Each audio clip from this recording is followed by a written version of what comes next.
Phénix, tome 1 Révélation, de Sophie Jomain et Maxime Gilliot, chez Scrinéo. Nous retrouvons notre envoyé spécial en direct de la province de Sichuan en Chine, où les réparations suivent leur cours sous bonne surveillance. Rien à signaler pour le moment, tout semble être sous contrôle. La télévision hurle dans la cuisine, mais c'est à peine si je lève le nez pour la regarder. Mes parents, chez qui je vis toujours pour le meilleur comme pour le pire, n'ont pas non plus l'air de s'intéresser aux infos. Ma mère prépare son panier repas avant de partir au bureau, et mon père, engoncé dans une chemise qui commence à devenir trop serrée pour lui, ses petites lunettes rondes posées sur le nez, lit son journal en buvant son café à petites gorgées. Moi, rituel immuable. Comme tous les matins, je m'absorbe dans les jeux au dos de mon paquet de céréales. Un labyrinthe, une abeille, une ruche. J'ai l'impression que c'est vieux comme le monde. Tu n'as pas passé l'âge? Apparemment, mon effort intellectuel n'est pas au goût de mon père. Bzz bzz, je me contente de répondre. 19 balais depuis 3 mois, j'assume. Je me lève pour insérer une dosette de café dans la machine à expresso, et tandis que la cafetière vibre, mon regard se pose sur l'écran de la télé. Au-dessus d'un gigantesque barrage hydraulique, le pacificateur, tout habillé de bleu, flotte dans les airs, sa cape emblématique ondulant derrière lui. J'ai toujours trouvé cet artifice un peu ridicule. Je regarde un peu mieux pour comprendre ce qu'il est en train de faire et réalise qu'il s'affaire à générer un champ de force pour maintenir le fleuve à bonne distance. Pendant ce temps, une fourmilière d'ouvriers tente de réparer je ne sais quoi sur un mur s'élevant à au moins 300 mètres au-dessus de l'étendue d'eau. C'est un mastodonte ce truc, et ce mec est impressionnant. Le pacificateur serait capable de soulever l'Empire State Building si on le lui demandait. D'ailleurs, on ne l'appelle qu'en cas d'extrême urgence. Il ne se déplace que si personne ne peut faire le job à sa place. Le monde entier l'admire. Ça fait combien de temps qu'il y est? Je demande en retournant m'asseoir. Mon père soupire. Il n'y a rien qu'il déteste plus que d'être dérangé quand il lit. C'est le 3e jour. Je souffle sur mon café. Quand même. Et il se passe quoi là-bas? Ma mère claque la langue. Tu plaisantes, j'espère. Tu ne sais pas. Je hausse les épaules. Non, pas vraiment. La télé et moi, ça fait 2. Les infos aussi. Ma mère semble consternée par mon désintérêt pour l'actualité. Ça fait des semaines que de violentes intempéries balaient l'Asie du Nord-Est. Les crues y sont tellement importantes qu'il y a quelques jours, les ingénieurs de la centrale hydroélectrique de Jinping ont remarqué des fissures inquiétantes en haut du barrage qui retient les eaux du Yalong. On parle de 305 mètres de hauteur et de 8 km3 d'eau. Ça veut dire que si la structure cède, il y aura une hécatombe sans nom dans la vallée où vivent des dizaines de milliers de personnes. C'est du sérieux. On dirait bien, se moque ma mère. Tu sais, Ethan, si tes centres d'intérêt dépassaient le stade du rock, des filles et des soirées entre copains, tu saurais tout ça. Mes doigts fourragent ma barbe naissante. Je déteste quand elle fait ça. Je n'ai quasiment aucune vie sociale depuis des mois. Je ne sais même plus à quoi ressemble une fille. Et mes potes en dehors de la fac ne m'ont pas vue depuis des semaines. L'université a tué tous mes loisirs, au contraire. Et on n'est qu'à la mi-avril. Moi aussi, je t'aime, man. Tu sais que j'ai raison, ajoute-t-elle dans un soupir. Mouais. Moi, je crois surtout que t'es au courant parce que tu bosses à la Phénix et que tu vois passer toutes les infos. Et comme c'est l'organisation qui envoie le pacificateur sur ce genre de mission, ma mère écarquille les yeux. Tu plaisantes? Nouveau haussement d'épaule de ma part. Je résume. La Phénix est aux hybrides ce que l'ONU est aux non-hybrides. Une organisation mondiale chargée de représenter les hybrides du monde entier et donc de gérer les crises et donc d'être représentée entre autres par le pacificateur, lequel porte bien son nom, toujours là quand il faut. Ça n'a rien à voir, intervient mon père. Moi je n'y travaille pas et je suis pourtant capable de te dire ce qui se passe dans le monde. Pacificateur, phénix ou pas. Tu viens d'entrer en fac d'histoire, mais si tu continues à te moquer de tout ce qui t'entoure, tu n'iras pas bien loin, je te le dis. Ce qu'il ne faut pas entendre. Je me garde de répondre quoi que ce soit. Ça pourrait durer des heures. À quoi bon leur dire que ce n'est pas parce que je ne m'intéresse pas à chaque prouesse du pacificateur que je vais forcément me planter? Non, parce que c'est bien simple. Le pacificateur, on en entend parler tous les jours. Évacuation d'urgence par-ci, désintégration de déchets nucléaires par-là, action antiterroriste, sauvetage en eau profonde. Ouais, je vis dans une époque formidable. Alors ok, je suis comme tout le monde et j'admire franchement les exploits de ce type. Mais il y a un moment où je préfère les jeux derrière les paquets de miel pops aux infos cachées par les médias. C'est moins déprimant. Tu ne vas pas être en retard? S'inquiète ma mère en me revoyant me resservir en céréales. Je m'apprête à lui répondre, mais à la télé, la voix du commentateur m'interrompt. Je ne sais pas ce qui se passe, c'est incroyable. On dirait que... Oh! On dirait que le pacificateur relâche la pression et qu'il a du mal à contenir le fleuve. Je redresse la tête pour regarder. Les drones caméras filment la scène sous tous les angles et alternent entre les gros plans sur le visage crispé du pacificateur et ceux sur la surface du fleuve qui montrent des remous de plus en plus prononcés. Le mec a raison, on dirait vraiment qu'il va lâcher. Du lait dégouline de ma cuillère, immobilisé à quelques centimètres de ma bouche. Même mon père a levé le nez de son journal et observe l'écran les sourcils froncés.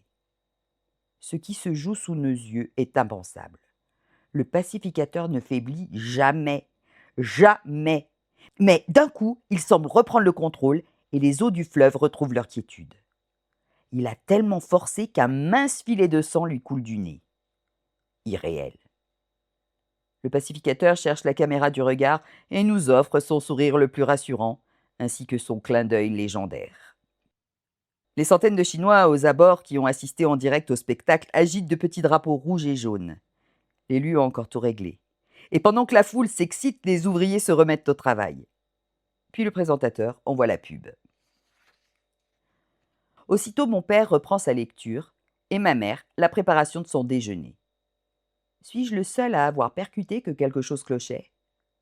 C'est normal ça? Je veux dire, on est d'accord que le pacificateur a failli lâcher, non? Ça fait 3 jours qu'il contient l'eau du plus grand barrage du monde, répond ma mère en s'escrimant sur le bouchon de sa thermos. Je suppose qu'il a pu avoir un petit moment de fatigue. Je manque m'étrangler. Un moment de fatigue? Maman, on parle du pacificateur. Le type qui, la semaine dernière, a encore pulvérisé à main nue une météorite de 10 kilomètres de diamètre, quand il n'est pas en train de balancer des ogives nucléaires dans l'espace. Eh bien, justement, objecte mon père. À force de sauver le monde 3 fois par jour, il a peut-être eu un petit coup de barre. Je te rappelle que le commun des mortels en a pour moins que ça. Le commun des mortels? Je lève les yeux au ciel. Le pacificateur n'a rien à voir avec le commun des mortels. On est quand même en train de parler de l'être le plus puissant du monde. Il n'a même pas 30 ans. Et surtout, le pacificateur n'a jamais de petits coups de barre. Point. Mens, rassure-moi, toi qui le côtoies, tu es quand même d'accord pour dire que ce n'est pas possible. Elle lâche un petit rire nerveux. Enfin, je ne le connais pas du tout. Je ne fais que distribuer le courrier à la Phénix. Je ne lui ai jamais parlé. Tu crois vraiment que les gens comme moi discutent avec le Conseil de sécurité? Tu m'accordes trop d'importance, mon grand. Allez, je file, je vais être en retard. Et toi aussi, Ethan, dépêche-toi. Je porte la main droite à ma tempe. Madame? Oui, madame. Comme tous les jours à 8 heures, je sais que le petit Vince, mon voisin de 10 ans, m'attend sur le trottoir juste devant chez lui. On habite un quartier tranquille où les villas sont toutes différentes et à la fois toutes pareilles. Murs blancs, garage, jardinet, jolie boîte aux lettres. Je n'ai pas connu d'autres endroits que celui-ci, et même si la plupart de mes amis sont partis dans les facs éparpillées un peu partout sur le territoire, chaque rue et chaque jardin se souviennent de nos parties de football et de basket, de nos engueulades et de nos balades à vélo. Salut Ethan, lance Vince d'un air faussement innocent. Mon ballon est coincé sous la voiture. Tu peux m'aider, s'il te plaît? J'observe sa bouille ronde sous ses boucles blondes, ses taches de rousseur et ses yeux bleus pétillants de malice. Vince a tout de l'angelot candide. Oh! Fais-je mine de m'étonner. Ton ballon est encore coincé comme tous les matins. Et comme par hasard, chaque fois que je sors de chez moi, c'est vraiment incroyable. Vince m'adresse un regard tellement suppliant que je ne peux m'empêcher de craquer. D'accord, je vais t'aider, mais c'est vraiment parce que c'est toi. Je pose la main sur le capot de la voiture de son père et on annule la gravité. Le véhicule, privé de sa masse, flotte dans l'air, simplement retenu par le contact de ma main. Être un hybride a parfois du bon. Le petit Vince bat des mains, émerveillé. Showman, j'en rajoute pour la frime, en faisant tenir la Toyota en équilibre sur mon index. Oui, car comme une partie non négligeable de la population, j'ai un super pouvoir. Alors, je n'ai peut-être pas la puissance du grand pacificateur, mais je suis capable de soulever tout ce que je touche du bout du doigt. Enfin, n'importe quoi qui peut être hissé. Waouh, t'es trop fort!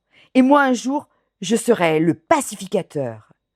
Je souris et n'ose pas lui dire que tout le monde ne le devient pas et que, surtout, le Graal est réservé aux hybrides. Ce qu'il n'est pas. Il serait déçu.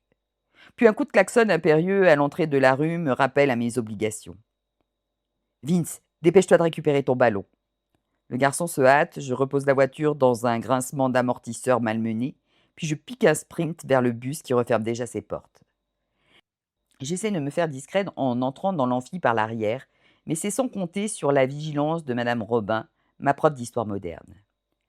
Monsieur Miller. Oui, j'ai retenu votre nom, inutile d'être surpris. Nouveau retard cette semaine. Encore 5 minutes que j'ajoute à toutes celles perdues depuis le début du mois. Mise bout à bout, cela nous fait un total d'1 heure. Vous serez aimable de la rattraper dans un devoir supplémentaire que vous ne manquerez pas de venir chercher à la fin du cours.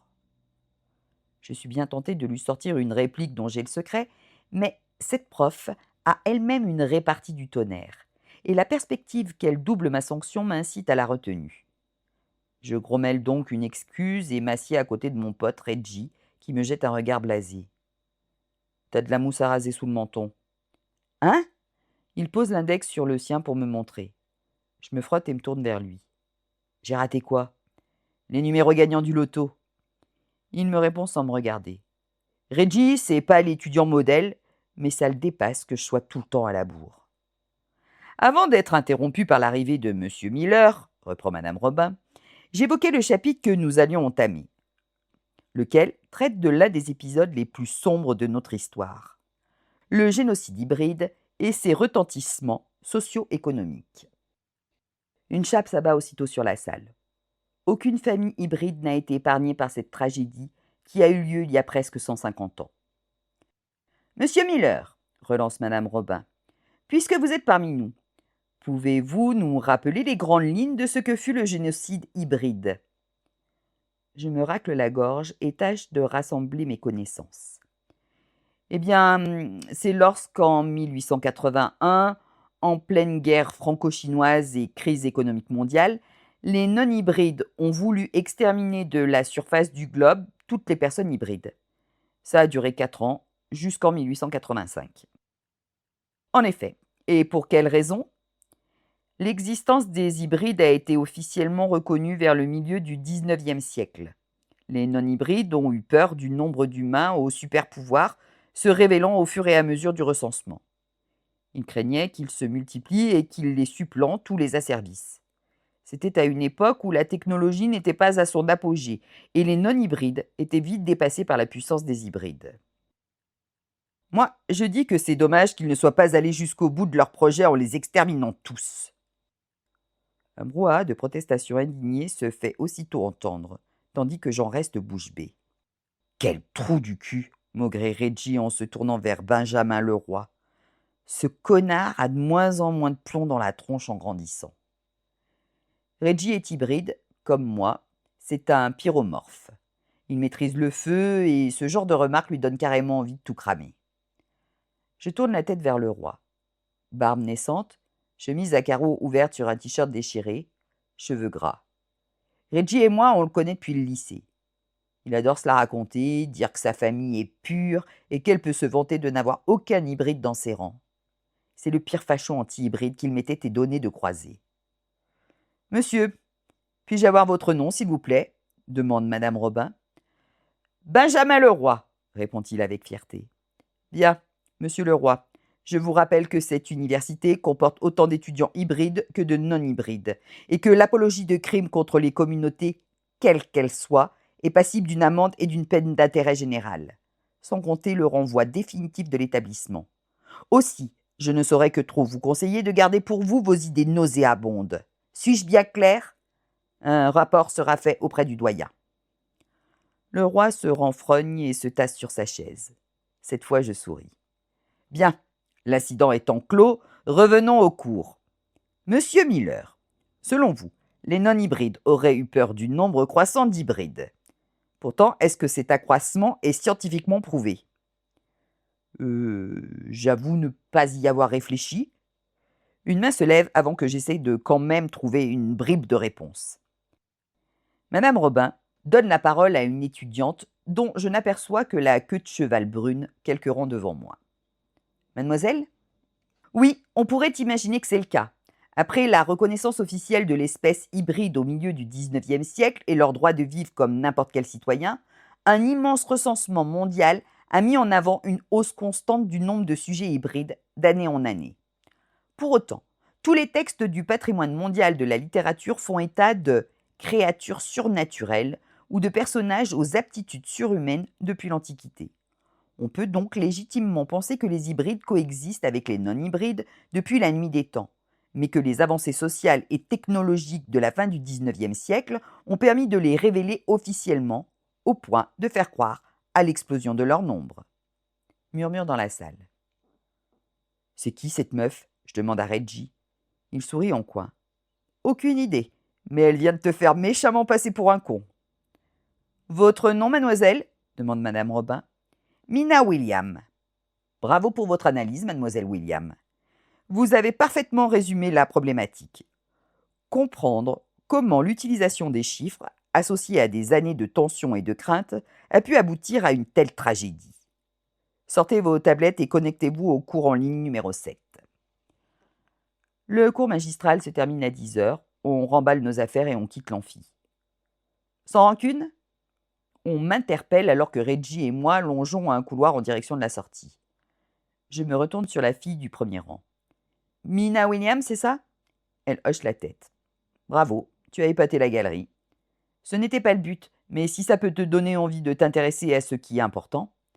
Reggie pouffe de rire, l'air de dire « Elle t'a clashé, mec ». Elle est condescendante, mais je la trouve mignonne. Ça sauve les meubles. On s'échange nos numéros? Je réplique sans prendre de gants. Pas besoin, répond-elle du tac au tac. Si je veux te trouver, je sais où aller. Au dernier rang de l'amphi, en train de pioncer. Ciao. Je la regarde se diriger vers la sortie, ne sachant pas ce qui me scotche le plus. Quelle est cette propension évidente à avoir le dernier mot, ou la queue de cheval particulièrement longue qui lui frôle le bas des reins? Dommage, se marre Reggie. Je plisse les yeux et souris. Aucune importance. On va se revoir, c'est certain. On sort du bâtiment et on traverse la cour jusqu'à la grande entrée, juste devant les grilles ouvertes. Benjamin Leroy roule des mécaniques avec un groupe d'étudiants qui distribuent des prospectus. L'un d'eux m'en remet un. Je serre les mâchoires en voyant de quoi il s'agit. Des traces du front humain non hybride. Avec un tel nom, difficile d'ignorer leur raison d'être. Les membres du FNHN sont convaincus que les hybrides veulent le pouvoir et asseoir leur autorité sur les autres. Ils sont racistes, homophobes, sexistes, alignent une connerie à la minute et revendiquent à peu près tout ce qu'il y a de plus puant dans le genre. Je lève les yeux sur le groupe. Ces mecs sont là parce que l'université a toujours été l'endroit idéal pour recruter un maximum de partisans parmi les étudiants pas encore tout à fait fixés sur leur penchant politique. Pas lui, intervient le roi d'une voix mauvaise. C'est un des leurs. T'en as pas marre d'être un sale con? L'interpelle Reggie en s'avançant. Mon pote, je le connais par cœur. Alors je le retiens. C'est un mec génial, mais il a un peu de mal avec la gestion de la colère. Si jamais il porte la main sur ce connard de Leroy, ce sera pour lui brûler la tronche au 3e degré. Laisse tomber, Reg, on y va. Je le tire par le bras pour qu'il me suive. Waouh, sa température corporelle doit avoisiner les 50 degrés Celsius. Il bout littéralement.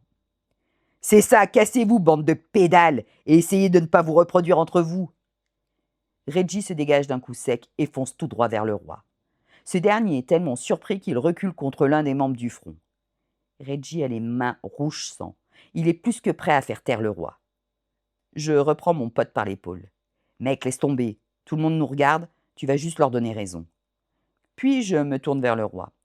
Un conseil, évite de te pisser dessus devant tout le monde, ou ta réputation de gros dur va en prendre un coup. Cassez-vous, hurle-t-il. On ne veut pas de vous ici. Allez tous crever. Je souris en coin, fais semblant de devoir me baisser pour faire mes lacets, et au moment de me relever, frôle une basket de le roi, si vite que personne ne s'en aperçoit. Il perd l'équilibre comme s'il avait glissé sur une peau de banane, tombe à la renverse et entraîne avec lui ses potes massés derrière lui. Petit clin d'œil moqueur de ma part. Bah alors, on ne tient plus debout? Puis j'attrape Reggie et le force à me suivre. Allez, viens, on en verra d'autres. C'est fou comme les matins se suivent et se ressemblent. Le réveil strident qui m'arrache à mes nuits trop courtes, la tête dans le brouillard au moment de rejoindre la cuisine, les paupières encore collées au sirop de sommeil. Invariablement, j'y retrouve ma mère en train de s'affairer au-dessus de sa glacière souple, mon père flegmatique, qui n'en a que pour son café et son journal, et la télé murale, qui crache ses infos en continu.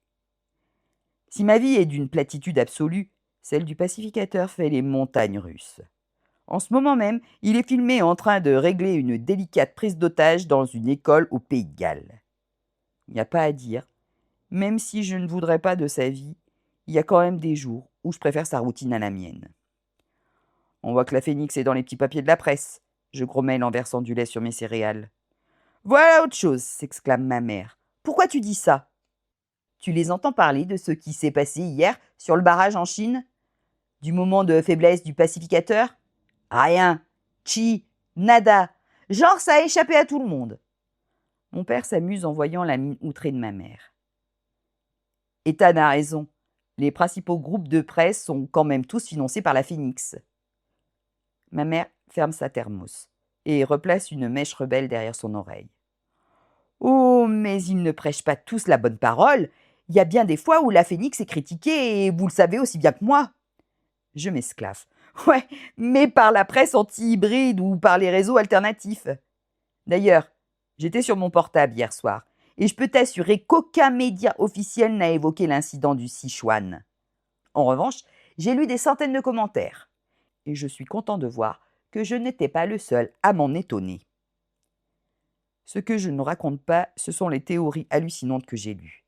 Certains ont avancé que le pacificateur aurait été cloné pour être présent dans le monde entier en même temps, et qu'hier, c'était l'une de ses copies, forcément moins puissante que l'original, qu'on aurait vu saigner du nez.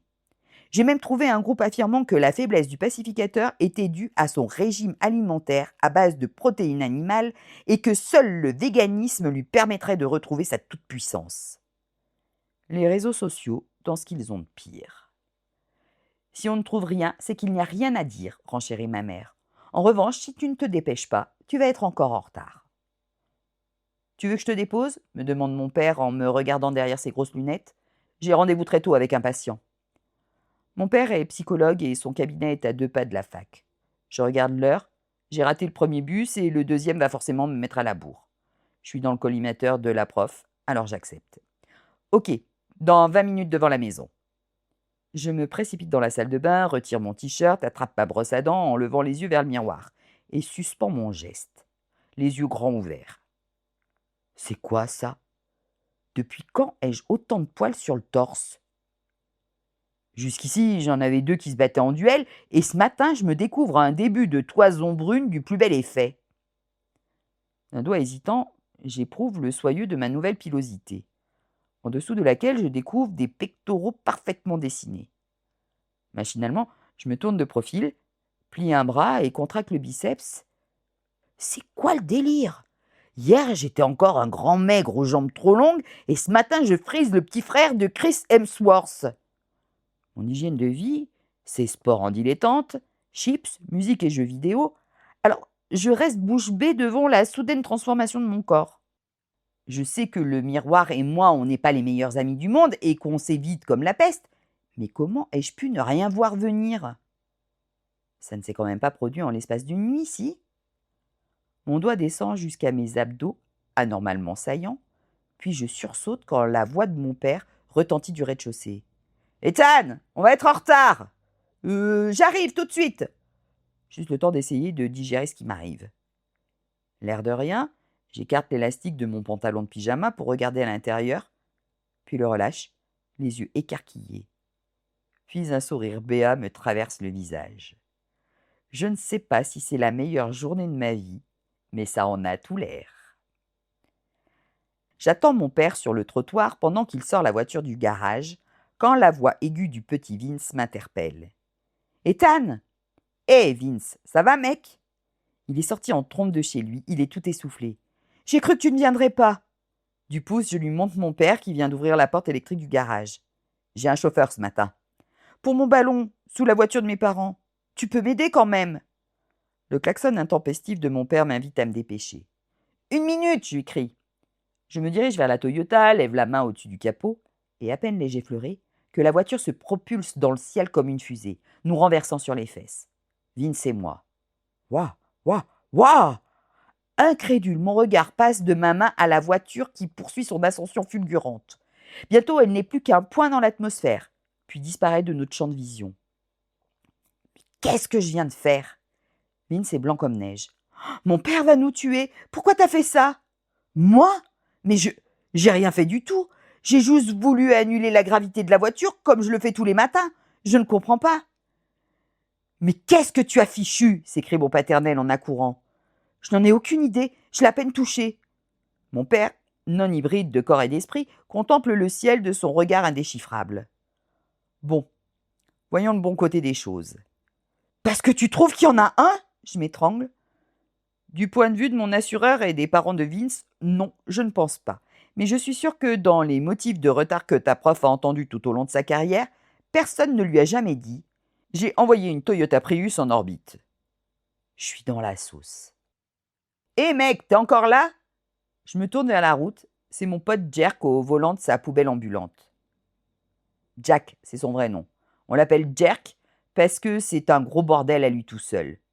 Sa piole, sa bagnole, son sac à dos, son organisation. Tout est à son image. Négligé, chaotique, je m'en foutiste.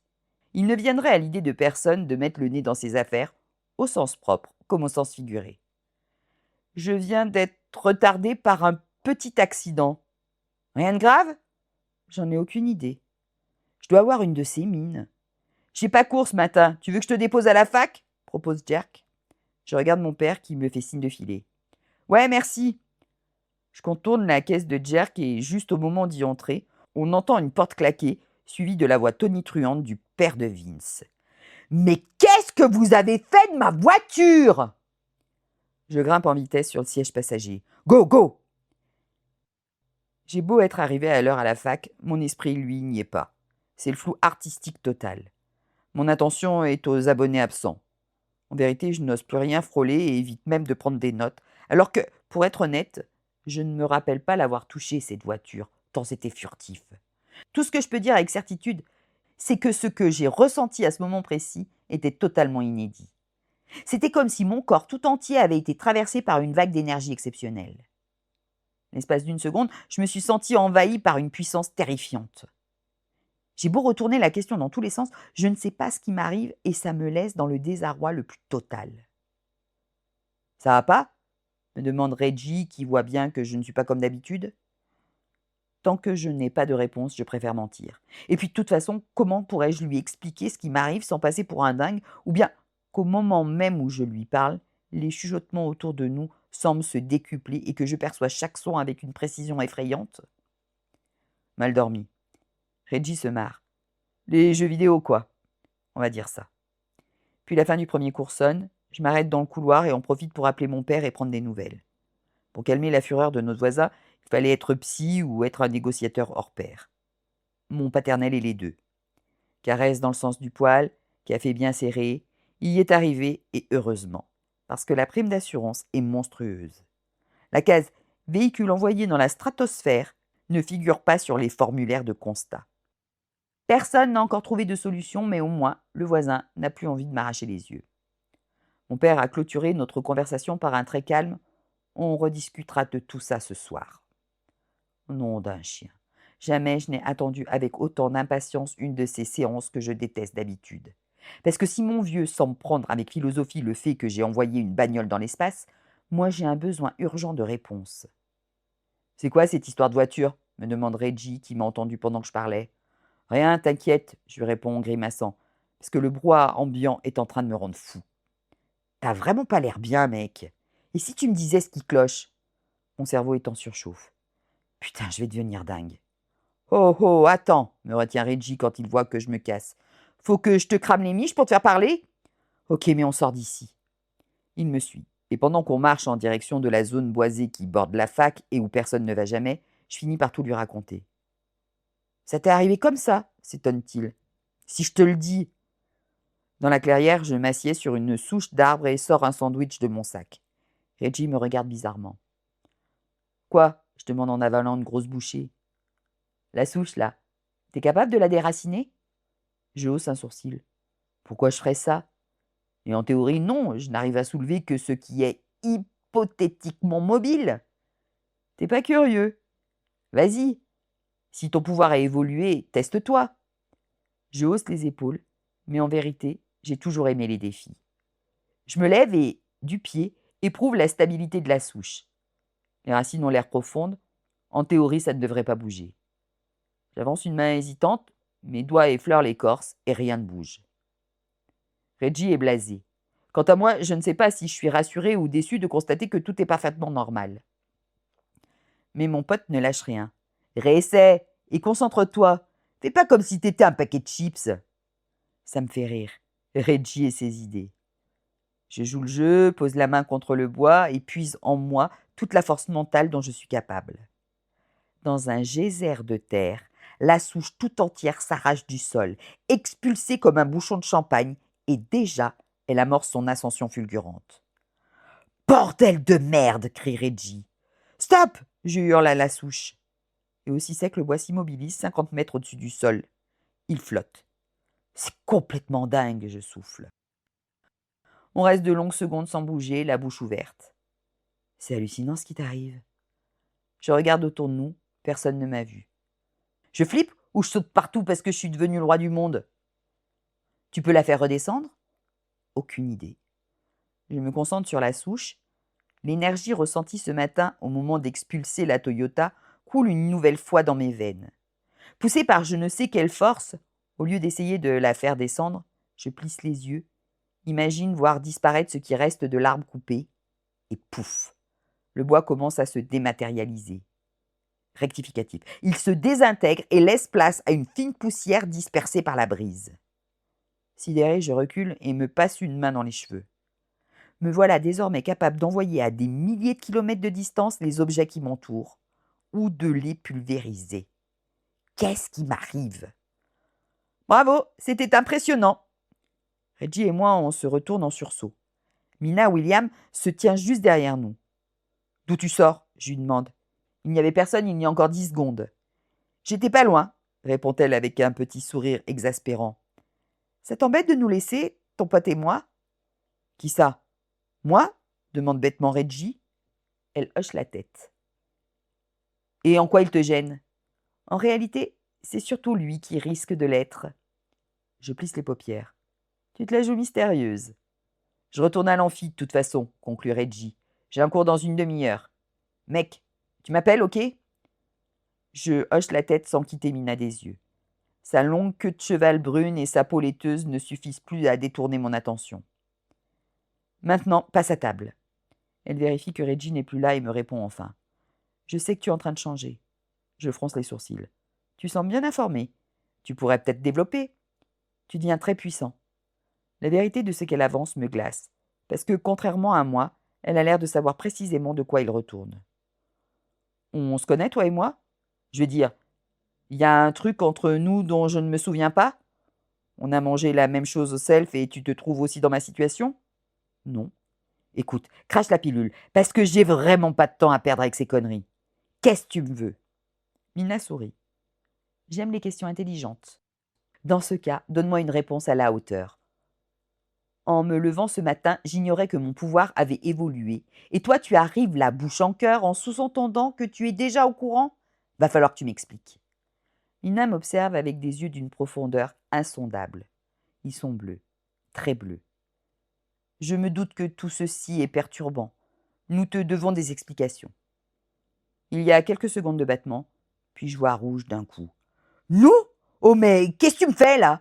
Tu crois que tu peux débarquer dans ma vie et faire des mystères? Parler à demi-mot? Te positionner comme quelqu'un que je connais alors que c'est pas le cas? Je suis un vrai gentil, mais je te le dis tout net, William. Tu commences à me les briser. Soudain, le vent se lève et le grondement du tonnerre se fait entendre. Mina et moi levons la tête. Au-dessus de nous, de lourds nuages noirs menacent, alors que 5 minutes plus tôt, c'était grand bleu. Si tu pouvais te calmer, je n'ai pas envie de me prendre une averse. Pardon? Je ne crois pas y être pour quelque chose. Bien sûr que si.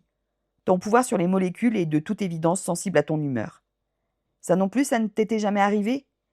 Elle s'approche, pose une main fraîche sur ma joue sans me quitter du regard et en trouve les lèvres. Oh, à quoi tu joues? Regarde, dit-elle en désignant le ciel. Et il est de nouveau bleu. Pour le coup, j'en reste muet. Allez, suis-moi, m'invite-t-elle en me tendant la main. Je n'ai pas envie de te faire mariner plus longtemps. Je regarde ses longs doigts fins au bout desquels s'étirent des ongles couleur prune. Pour aller où? Prends-moi juste la main. Je suis supposée te faire confiance? Oui. J'aurais toutes les raisons du monde de dire non, mais la curiosité me pousse à accepter. Une secousse inattendue, et la seconde suivante, nous voici dans le centre-ville.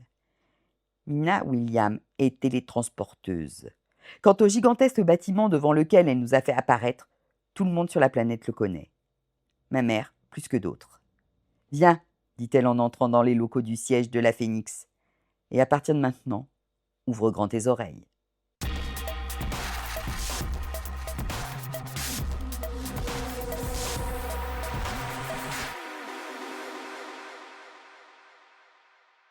Je viens de vous lire les 2 premiers chapitres du roman Phénix, tome 1 Révélation, où l'on fait connaissance avec différents protagonistes.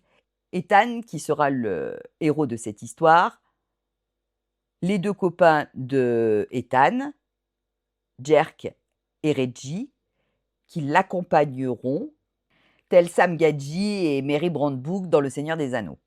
Il faut compter sur Mina qui deviendra une véritable amie et qui va sincèrement aider Ethan. Alors on est dans un univers de super-héros, mais aussi de super manipulateurs.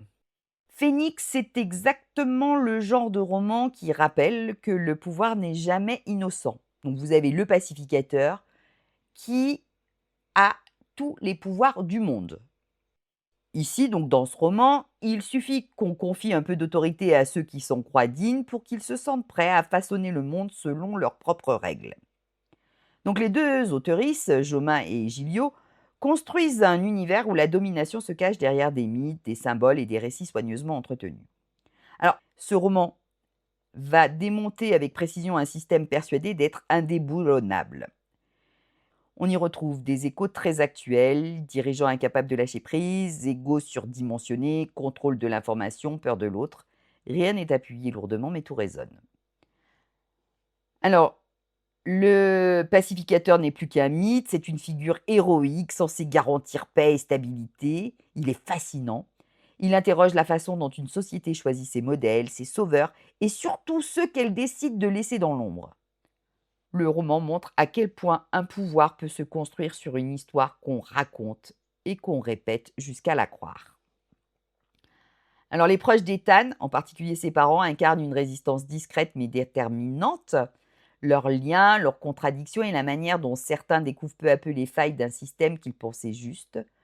Le récit joue habilement entre action, enjeux politiques et questionnements identitaires sans jamais perdre son rythme. C'est un roman de super pouvoir, mais surtout un roman sur la responsabilité, la manipulation et la résistance. Une dystopie politique dans un univers de science-fiction, dans un univers de super-héros qui parle de nous sans jamais avoir besoin de nous pointer du doigt. Et maintenant, j'attends la suite, telle une héroïne qui rêve de voir tomber des gouvernances tout aussi arrogantes que celle-ci. Je suis Sabrina Livbardon de la chaîne littéraire Saban Live. Si je t'ai donné envie de lire ce roman et d'en découvrir d'autres, alors n'hésite pas, like, commente, partage et surtout abonne-toi pour de nouvelles aventures.